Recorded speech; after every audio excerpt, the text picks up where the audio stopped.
Of course, we're keeping a close eye on Hurricane Elsa. The storm has been racing across the Caribbean, now pushing just south. There's Puerto Rico right there. Hurricane warnings in effect. Of course, they're worried about storm surge. The center of the storm is still far enough south that they're not dealing with the brunt of it. But, of course, we'll have to watch this very closely. Top winds at 75. It's a minimal hurricane, but it's a hurricane nonetheless. It's gone down a little bit. Here's why. Look at those winds. They've been just booking it, 30 miles per hour. Fast-moving storm, and as we've been talking about, the concern was, can it hold together? How long can it hold together moving at that pace? And as you could tell, the storm's a little bit less organized today.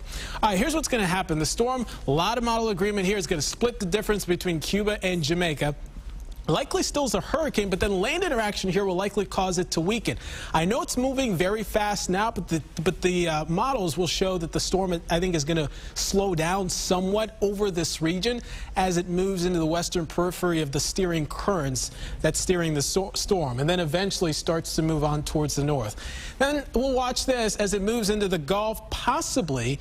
Model have started to shift a little bit further to the west with this thing. What we don't want to be is on the eastern side of the storm, right? That gives us more of the impacts of winds and rain.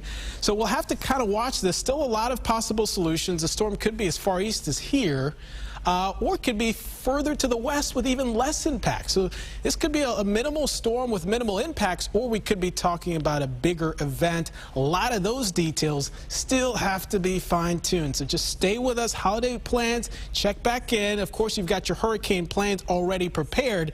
So should we have to implement those, you're already ready to go. Computer models, there's the divergence, and that's why it's still tough to nail down specifics, not only on the track, but also the impacts.